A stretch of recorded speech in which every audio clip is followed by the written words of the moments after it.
Bonjour tout le monde. Alors dans cette vidéo, je vais vous expliquer et vous montrer comment choisir correctement un fond de teint selon son type de peau et selon aussi la couleur dont est notre peau.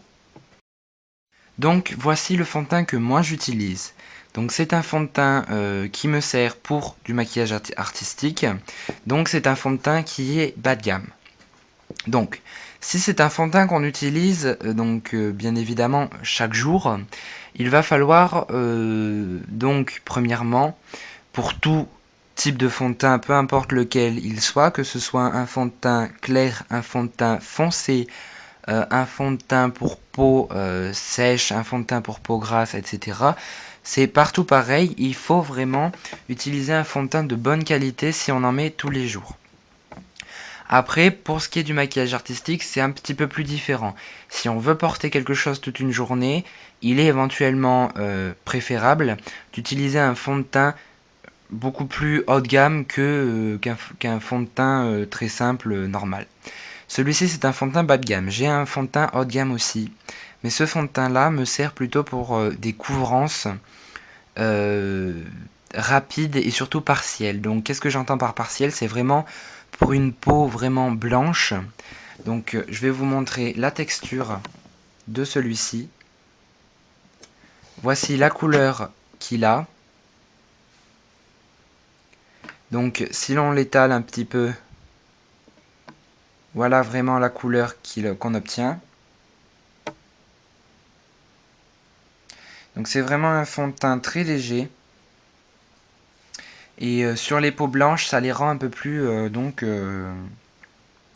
un peu plus foncées, mais vraiment pas grand chose.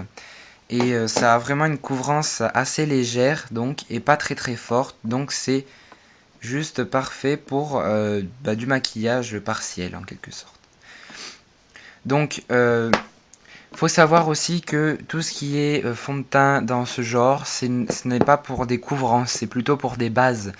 Alors couvrance, souvent lorsqu'on a des boutons, lorsqu'on a des cicatrices, on utilise des fonds de teint. Et la plupart du temps, on retrouve toujours nos petites cicatrices et nos petits boutons qu'on voit. Alors bien évidemment, avec un fond de teint de ce genre, on va le voir parce que c'est vraiment une couvrance légère. Hein, vous voyez que j'ai vraiment rien dessus. C'est vraiment léger de chez léger. Donc c'est plutôt pour une base en quelque sorte. C'est comme si on s'appliquait du vernis, c'est une base qu'on va mettre sur notre visage pour faire le maquillage par-dessus pour que ça accroche mieux. Mais alors pour ce qui est des autres fonds de teint, il y en a qui ont de très très bonnes couvrances et qui couvrent vraiment fortement en quelque sorte et qui fait disparaître certaines cicatrices gênantes ou certains même petits boutons ou petites rougeurs, c'est assez bien. Bien évidemment, toujours penser avant de mettre un fond de teint, mettre une crème hydratante en petite quantité pour protéger la peau contre ce qui va être de la sécher et toute autre chose. Donc, pour bien choisir son fond de teint, tout va dépendre du type de peau qu'on va avoir. Donc, à savoir, les gens qui ont la peau mate, donc une personne qui va avoir une peau beaucoup plus foncée qu'une peau blanche, vraiment blanche, limite cachée d'aspirine, eh bien, les personnes qui vont être plutôt métisses et puis plutôt tendance africaine, et bien dans ce cas, il va falloir utiliser un fond de teint très foncé, donc de la couleur de votre peau comme vous le savez, mais il va falloir bien évidemment utiliser un fond de teint de bonne qualité, mais vraiment avec une couvrance qui va être vraiment de votre peau, parce que lorsque c'est vraiment un décalage, lorsque c'est un ton, on peut éventuellement tricher. Un ton au-dessus, un ton en dessous, il est possible de tricher bien évidemment pour avoir un petit ton qui va être vraiment comme notre peau. Mais lorsque on a 5 tons de différence avec notre peau dans les deux sens, ça peut éventuellement faire très très moche, hein, pour être clair.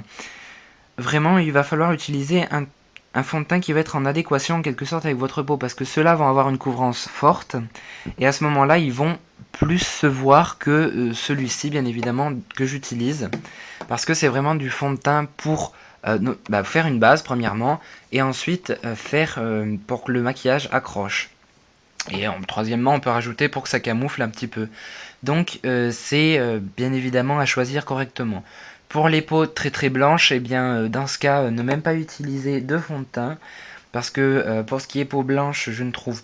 Enfin, on trouve très peu de fond de teint très très très très clair. Donc c'est un peu dur d'essayer de faire la part des choses. Mais sinon, il est possible éventuellement aussi là de tricher et d'utiliser d'autres poudres. Ensuite, on trouve les fonds de teint de ce genre. Donc, là,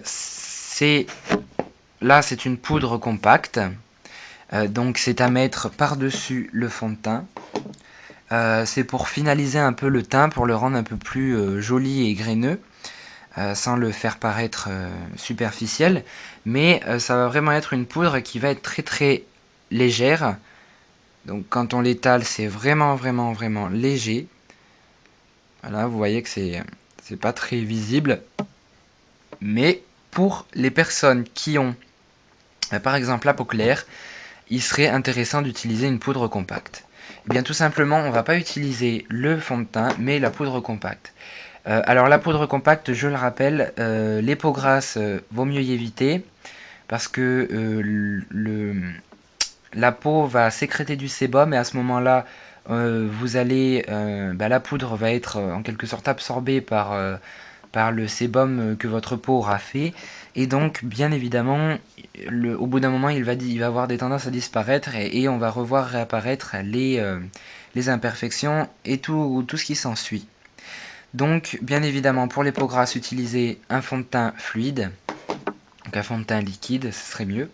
Et pour les peaux plus sèches, un fond de teint aussi assez hydratant, hein, du type donc fond de teint qui fait crème hydratante aussi, ça existe. Mais ça vraiment, la poudre c'est vraiment utilisé pour les peaux qui sont très très claires et entre normal à peut-être tendance grasse, mais pas vraiment la peau grasse parce qu'il y a des risques. Donc on peut s'en servir aussi, comme je l'ai dit, par-dessus donc un fond de teint. On peut l'utiliser en tant que pseudo fond de teint en quelque sorte. Mais sinon c'est vraiment pas on peut pas mettre de maquillage par dessus une couvrance comme celle-ci parce que à ce moment là on va avoir le maquillage ne va pas adhérer, enfin en quelque sorte ne va pas accrocher à la peau et il y aura quelques soucis notamment au niveau des fards à paupières et des trucs dans ce genre là.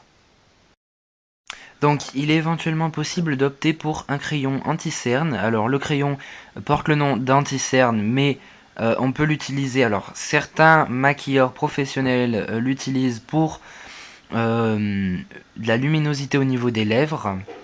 Donc on va éclaircir les lèvres hein, avec par-dessus ou même en dessous donc des rouges à lèvres. Mais faut vraiment avoir la technique parce que c'est difficile. Mais on peut s'en servir éventuellement pour camoufler certains défauts de la peau. Donc par exemple, vous utilisez un trait, voire quelques petits, voilà, comme ceci. Et à ce moment-là, vous allez venir camoufler très légèrement. Et alors là, c'est vrai que c'est camouflé parfaitement. Et on peut le faire à des endroits de la peau sans le faire de partout.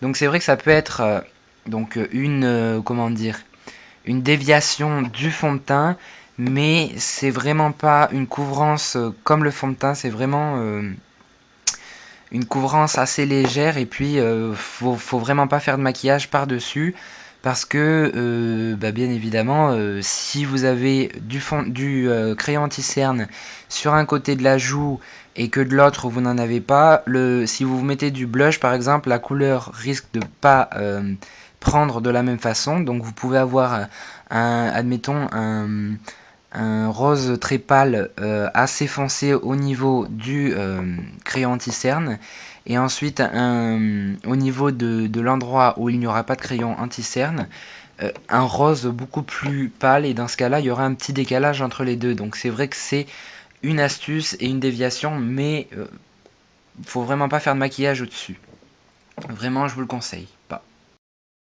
Donc voilà, la vidéo touche à sa fin. Donc en résumé, on a utilisé un fond de teint. Donc les fonds de teint, je rappelle, pour les peaux grasses, il faut un fond de teint liquide. Pour les peaux plutôt à tendance sèche, un fond de teint accompagné d'une crème hydratante.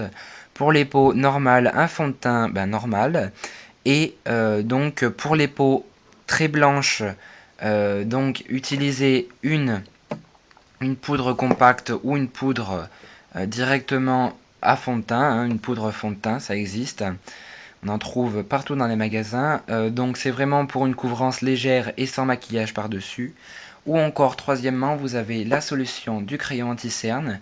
Mais c'est une solution plutôt à éviter, donc on la retirera pour le moment. Donc j'espère vous avoir aidé avec ces solutions. J'espère être assez clair, que vous compreniez correctement tout de même. Je vous dis à très bientôt. Bye bye.